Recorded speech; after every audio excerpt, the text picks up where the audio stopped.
Okay, so welcome to another deep dive. You know how we do this. You bring us stuff you're curious about, and we kind of roll up our sleeves and try to figure out the really important things, like the things that are going to stick with you. And today we're taking on something that I know a lot of you have been thinking about, starting a business. Yeah, exactly. We got your request to dig into Guy Kawasaki's The Art of the Start. And, it's a great choice. Kawasaki's got like decades of experience, and he's really put together like a super practical guide for anybody who's ever like had that dream of, bringing something new to the world. Yeah. And you specifically mention wanting to like really get this knowledge quickly, but also like thoroughly. You want to see it from different angles and you want to have those aha moments, but without feeling like completely overwhelmed. And I think that's where the art of the start comes in. It's all about giving you actionable advice. It takes you from that very first spark of an idea all the way to like building a community around it. Absolutely. And, Kawasaki covers a lot of ground in this book, from getting the money you need to building an amazing team. So we're here to really like distill it down to what's most important for you. Like, we're talking about creating a vision that people can get behind, putting together a team that can make it happen, all that good stuff. Okay, so let's jump in. What's the first thing that really jumped out at you? Well, right off the bat, he hits you with this like really basic truth. Like, you got to start. Like, he says it straight up. Yeah. You will never reach your destination if you don't start your journey. And it might sound obvious, right?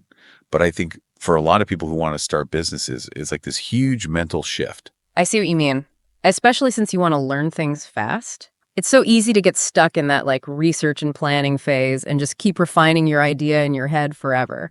But like you said, the first step is to actually take action. You could have all the information in the world, but until you do something, it's all just theory. Totally. Yeah. It's like perfectionism is the enemy of getting things done, especially when you're just starting out. So true. So we've got to start, but then what? Then Kawasaki says, you got to figure out you're making meaning. He says, the reason why you're doing this whole business thing has to be rock solid.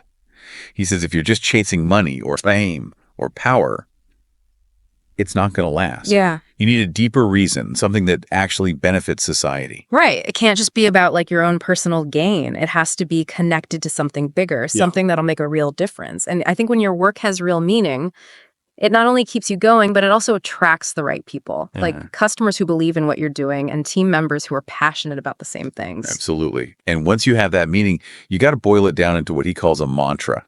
And I know it sounds kind of weird, like a sacred verbal formula, right?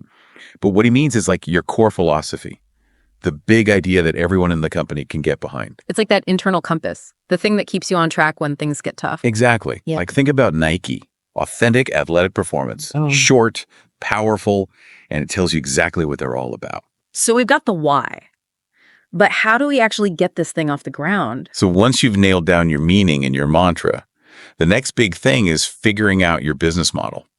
And Kawasaki's really clear about this. You have to understand your customers, like really understand their needs. And then you got to lay out exactly how your product or service is going to fill those needs. It's not just about having a good idea. It's about knowing who's going to use it and why they're going to choose it over everything else out there. Like, what problem are you solving? What need are you fulfilling? If you don't have a clear answer to that question, then you're kind of building on shaky ground. Right. And to make that jump from idea to action, Kawasaki has this framework called MAT. It stands for milestones, assumptions, and tasks. It's like your first roadmap. Ooh, I like that. So break that down for me. So first, you figure out your milestones. Those are the big goals you need to hit. Then you've got your assumptions. Like, what are you assuming about things like how much it'll cost to get a customer, how much demand there is? And then finally, you have your tasks, the actual things you need to do to reach those milestones. It's like breaking down a huge project into smaller, manageable chunks. Makes the whole thing less intimidating. Exactly. And once you've got that plan in place, then you got to think about positioning. And this isn't just about like what your product is. It's about how people see you and your whole company. So like your reputation, your image. Yeah. Yeah. And Kawasaki says there's some really key questions you got to ask yourself. Like, why are you even doing this? What do you want to achieve? Why should customers pick you? Why should talented people want to work for you? Those are big questions. They are. Yeah. But they're crucial. If you can't answer them clearly, then you're going to have a hard time building a strong brand. Okay, so positioning is how people see you. But how do you actually communicate that to them? How do you get them on board? Well, Kawasaki's got some great advice for that too. He says, keep it simple, avoid jargon, and use concrete data to back up your claims. Like instead of saying our system is safe, say our system has never been hacked, Oh, I love that. Makes it so much more convincing. right? It gives people a reason to trust you. And he also says that good positioning is positive, customer-centric, empowering, self-explanatory, targeted, relevant, long-lasting, and different. So basically, it's about making sure you stand out from the crowd. Exactly. And all of that leads into pitching. Because as an entrepreneur, you're basically always pitching. To investors, partners, employees, everybody. Exactly. And Kawasaki has this famous 1 in 20, 30 rule for presentations. 10 slides, 20 minutes, 30-point font. It's like a mantra for presentations. Exactly. Keeps things focused, engaging, and easy to follow. And he also talks about the importance of a business plan, especially the executive summary. That's like your elevator pitch for your whole business. So you got to nail that. Absolutely. Keep it under 20 pages, have one person write it, keep the financials simple, include key metrics, and show your projected cash flow for at least 5 years. Sounds like a lot of work. It is, but it's worth it. It shows investors and yourself that you have a solid plan. Okay, let's talk about money, because I know that's a big concern for anyone starting a business. Yeah, Kawasaki dedicates a whole section to the art of raising capital. Because let's face it, most startups need more money than they can get from friends and family. So what's his advice? He says focus on building your business first. Bootstrap as much as you can. Network like crazy. Be completely honest with investors about everything, even the challenges. I think that honesty part is so important. It builds trust. Absolutely. And he also talks about the power of partnerships. They can help you increase cash flow, grow your revenue, and cut costs. So finding the right partners is key. Totally. And speaking of making the most of limited resources, Kawasaki has a whole section on the art of bootstrapping. Which is all about starting with very little money, right? Exactly. And one of the most interesting things he says is to forget about hiring that proven team with all the fancy credentials.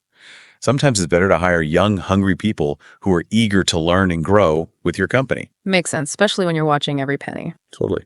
And he also says focus on function over form. Don't waste money on fancy offices or unnecessary expenses. Invest in the things that really matter, like product development and sales. Keep it lean. Exactly. Go direct to your customers, position yourself against the market leader understaff, and outsource smartly, build a board of advisors, and focus on execution. So much good advice. Right. And then he gets into the art of recruiting, because at the end of the day, your business is only as good as your people. True. So how do you find those awesome people? He says, look beyond the resume. Don't get hung up on things like where someone went to school or what companies they've worked for. Instead, ask yourself 3 questions. Can this person do the job? Do they believe in our mission? Do they have the strengths we need? It's about finding people who fit the culture, not just the job description. Exactly. Yeah. Hire people who are better than you hire when you find the right person. And don't overemphasize things like experience at big companies or education. Focus on their strengths. Exactly. And then we get into branding. Branding. So important. Totally. And Kawasaki links it to the 4 Ps of marketing, product, place, price, and promotion. Yeah. But he also says that for startups today, the real key is proselytization. Which means what exactly? Creating something so good that people can't help but talk about it. Word of mouth marketing. Okay. So like making your product so awesome that it basically sells itself. Exactly. And he says that contagious products and services are cool, effective, distinctive, disruptive, emotive, deep, indulgent, and supported. So basically they got to be amazing. Pretty much. Yeah. And he gives some great tips for building a strong brand, lower the barriers to adoption, build a community, be human, and prioritize publicity. All about connecting with your audience. Totally. And the last big topic he covers is the art of rainmaking, which basically means being able to bring in the business. So like closing deals, making sales. Exactly. And he defines a rainmaker as someone who can launch a product and make sure it sells well. He gives some great tips for rainmaking. Be smart about lead generation. Find the key influencers. Be nice to everyone. Make prospects talk. Ask for feedback. Provide a smooth adoption curve. And don't be afraid of rejection. Rejection is definitely part of the game. It is. And Kawasaki links this idea of rainmaking to becoming manesh, Which is a good person. Basically, someone who helps others, does the right thing, keeps their promises, and makes the world a better place. so it's not just about making money, it's about making a difference. Absolutely. And I think that's a great note to end on. Yeah. So to recap Kawasaki's, the art of the start really emphasizes the importance of starting, defining your purpose planning strategically, building a strong team, creating a killer brand, and mastering the art of rainmaking.